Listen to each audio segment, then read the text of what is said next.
উদ্দেশ্যে গাইবে, আপনাকে গিয়ে শুনতে হবে। তাই না? তাহলে আমি গিয়েই শুনব। লুকিয়ে লুকিয়ে সম্রাট আকবর তানসেনের সঙ্গে গেছিলেন এবং হরিদাস স্বামীর গান শুনে বলেছিলেন, তানসেন, তোমার গানে তো আমি বিভোর হয়ে যাই, কিন্তু তোমার গুরুদেবের গান শুনে তো দেখছি বৃন্দাবনের পশু পাখি পর্যন্ত বিভোর হয়ে যাচ্ছে। এ কি গান? তখন তানসেন বলেছিলেন যে আমার গানে ভারতের সম্রাট আকবর খুশি হয়, কিন্তু আমার গুরুদেবের গানে বিশ্ব ব্রহ্মাণ্ডের সম্রাট খুশি হয়। কাজেই তার গান আর আমার গান এক হতেই পারে না। সেই হরিদাস স্বামীর কাছে নরোত্তম উচ্চারণ সঙ্গীত শিক্ষা করতে লাগলেন। তখন ছিল বৈষ্ণব সাহিত্যের স্বর্ণযুগ।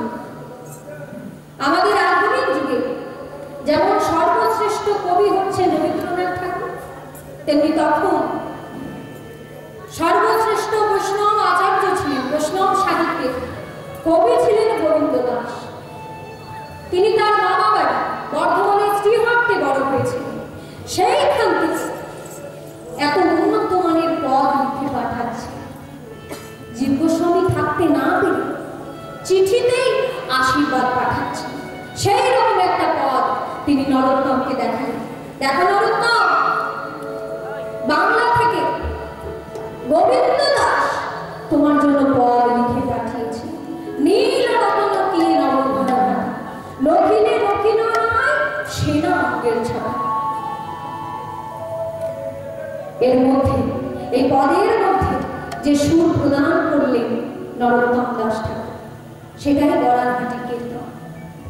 কিন্তু এই কীর্তনের রস আস্বাদন ক্ষমতা কিন্তু সবার মধ্যে থাকে না। তাই পরবর্তীকালে এই গানগুলো একটু সরলীকরণ করা হয়। প্রথম অংশকে বড় রেখে দ্বিতীয় অংশ থেকে ছোট করে দেওয়া হয়েছে। রাগ একই থাকে, কিন্তু তারটা ছোট করে দেওয়া হয়েছে।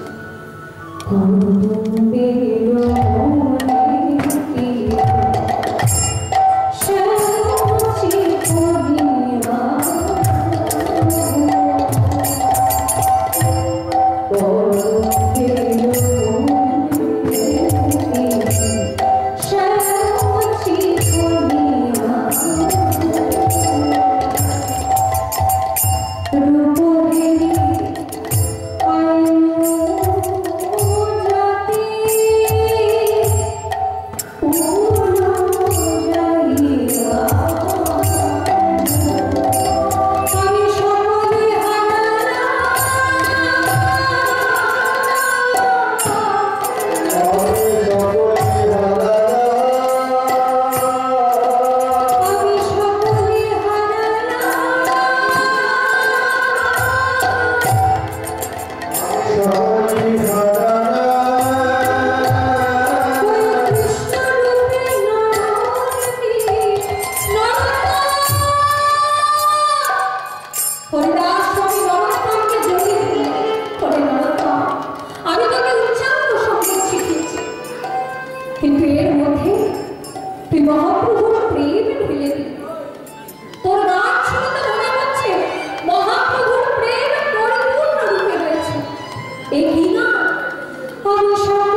চোখে দেখা যাবে না, কখন এসে দর্শন করে দিয়েছে।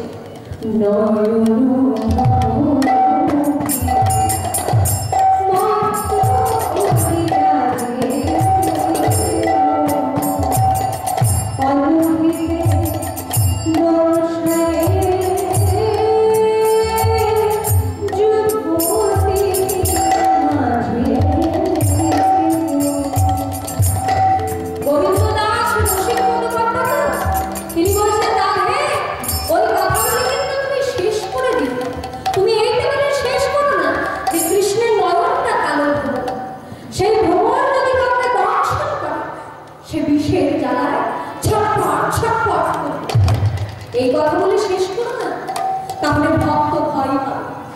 তুমি একটু বলে না, ওই নয়ন ভ্রমর যদি কাউকে দংশন করে, তাকে অধর সুধা দিয়ে সেই জ্বালা থেকে নিবৃত্তি করো। গোবিন্দ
এরপর শ্রীনিবাস আচার্য, তখনকার দিনে যাকে মহাপ্রভুর পরেই সম্মান করা হতো, কারণ মহাপ্রভু যেমন দেখতে ছিলেন, এই শ্রীনিবাস আচার্য প্রভু কিন্তু ঠিক তেমনই দেখতে ছিলেন।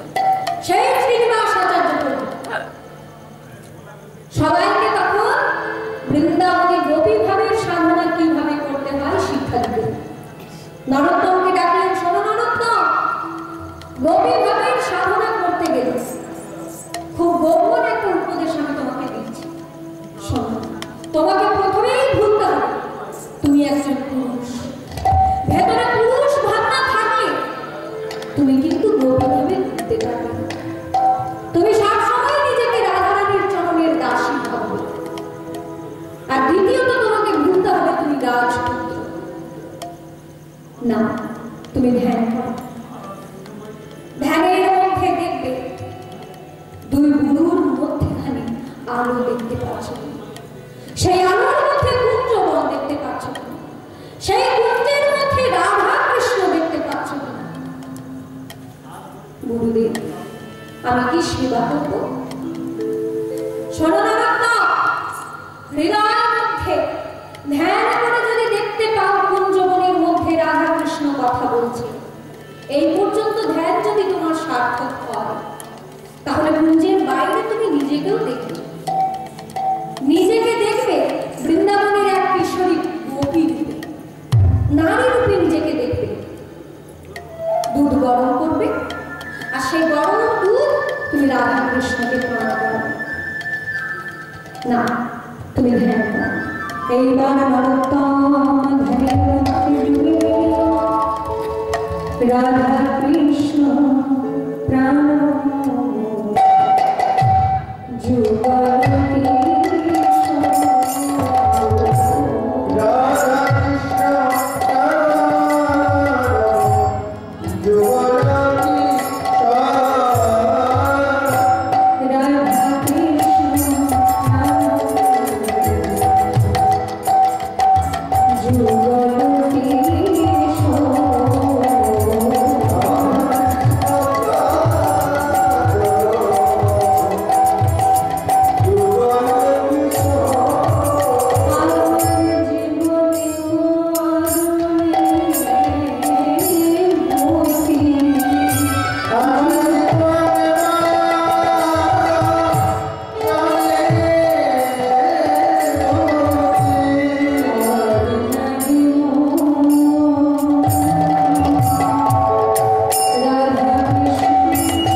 শুনি না রাধা কৃষ্ণের মধ্যে কি কথা হচ্ছে। এইবার নারী বেশে দাঁড়িয়ে নিজেকে দেখছে একজন গভীরভাবে দাঁড়িয়ে লক্ষ্য করছে অপূর্ব সেই রূপের মাধুরী হাতে বাঁশরি রূপের মাধুরী হাতে বাঁশরি এই গভীর ধারে না দেখো রে সখী নয়ন মিলে দেখো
নরোত্তম তিনি কিন্তু ভুলে গেছেন, ভুলে গেলেন যে তার দুধ গরম করতে দেওয়া হয়েছে। এবার দুধ উঠলে যখন দুধ পুরা গন্ধ বেরিয়েছে, নরোত্তম কিন্তু চমকে গেল। আমি তো সেবা করবার জন্য ধ্যান করছি, দুধটা যদি উঠলে পড়েই যায় তাহলে আমি সেবা করবো কেমন করে? যেটা গরম দুধ হাতে করে ধরতে গেছে, অমনি হাতে ফুসকা করে গেল, ধ্যান ভেঙে গেল।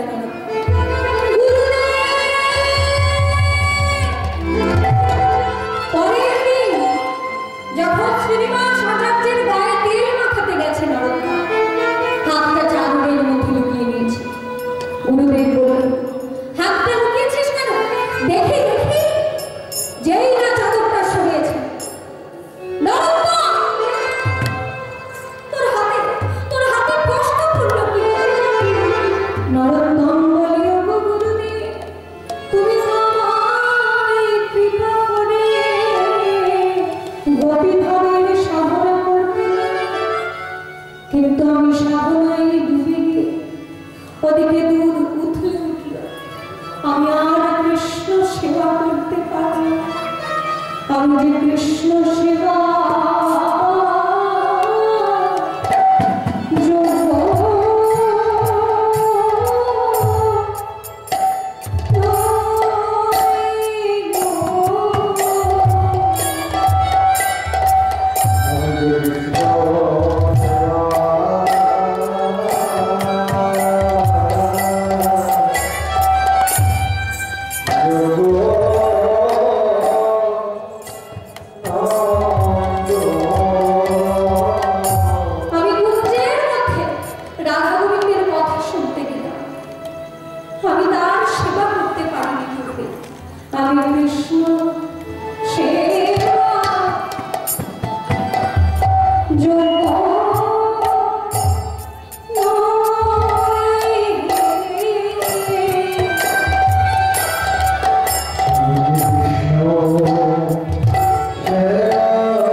শ্রীনিবাস আচার্য বললেন, ওরে নরোত্তম, তুই হবি সত্যিকারের নরোত্তম। আমি কত শিষ্যকেই পেয়েছি, গোপী ভাবে ডুবে গিয়ে ধ্যান কর। কজন পেরেছি তোর মতো গোপী ভাবে ডুবে গিয়ে রাধা কৃষ্ণকে দর্শন করতে, রাধা কৃষ্ণের কথা শুনতে? তুই হবি নরোত্তম। আজ থেকে আমি তোকে একটা উপাধি দিই, বৈষ্ণব জগতে আর হবে তোর নাম হবে ঠাকুর মহাশয়। তুই বাংলায় ফিরে যা। নরোত্তম যখন বাংলায় ফিরে এলো, হাজার হাজার মানুষ তার কাছে দীক্ষা নিতে শুরু করলো। এমনকি ব্রাহ্মণরা তার কাছে দীক্ষা নিয়েছে। তিনি নিজে ব্রাহ্মণ না, কিন্তু অনেক ব্রাহ্মণ শিষ্য তার কাছে দীক্ষা নিয়েছিলেন। এবার ধ্যানে যখন মগ্ন হতে, একদিন, 2 দিন, 3 দিন ধ্যান ভাঙত না, এমন দিন হয়েছে। একবার এমন হলো, একটানা 7 দিন ধ্যানের মধ্যে ডুবে আছে, গভীর ধ্যানে মগ্ন। এবার দুষ্ট লোকেরা অপপ্রচার করতে লাগলো, বেটা নরোত্তম নিজে ব্রাহ্মণ না হয়ে ব্রাহ্মণদের ধরে ধরে দীক্ষা দিয়েছে। ওই পাপে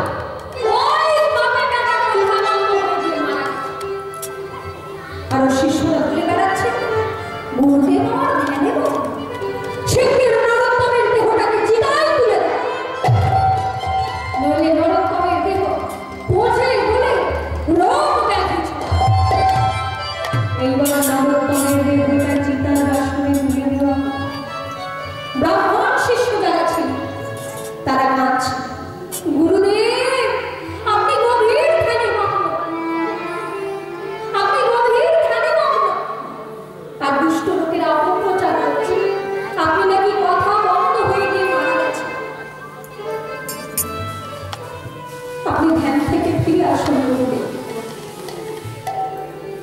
আপনি ধ্যান থেকে ফিরে আসেন। যেই না তাদের চোখের জল নরোত্তমের পায়ের উপর পড়ল, 7 দিন পর নরোত্তমের ধ্যান ভাঙল চিতার আসে। দুষ্ট লোকেরা নরোত্তমের চরণে শরণাপন্ন হল। কবে আমার গৌরাঙ্গ বলিতে হবে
সেই দুষ্ট লোকেরা নরোত্তমের চরণে শরণাপন্ন হল।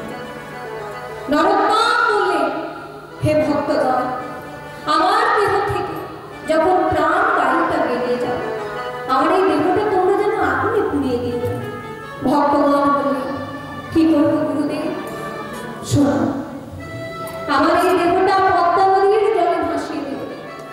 যে মায়ের কাছে আমি গৌরাঙ্গ প্রেম পেয়েছি, সেই মায়ের কোলেই আমি স্থান নেব। নরোত্তমের দেহ থেকে যখন প্রাণ বায়ু বেরিয়ে গেছে, তখন ভক্তগণ সেই যে গাম্ভীরা ঘাট, সেইখানে নরোত্তমের দেহটা জলের মধ্যে ভাসিয়ে দিল। যেই না জলের মধ্যে ভাসিয়ে দিয়েছে, দেখা গেল সেই দেহটা কিন্তু পচে গলে যায়নি, দুধ হয়ে বিলীন হয়ে গেছে। কেন দুধ হবে না? স্বয়ং মহাপ্রভু যাকে কোলের মধ্যে বসিয়ে দুধ পান করিয়েছে, সেই দেহটা তো বিপদে হয়ে আছে। সকলে বলুন, কীর্তন আচার্য বৈষ্ণব আচার্য নরোত্তম দাস ঠাকুর কি, নরোত্তম দাস ঠাকুর কি, নরোত্তম দাস ঠাকুর কি। বিষয় ছাড়িয়া কবে শুদ্ধ হবে,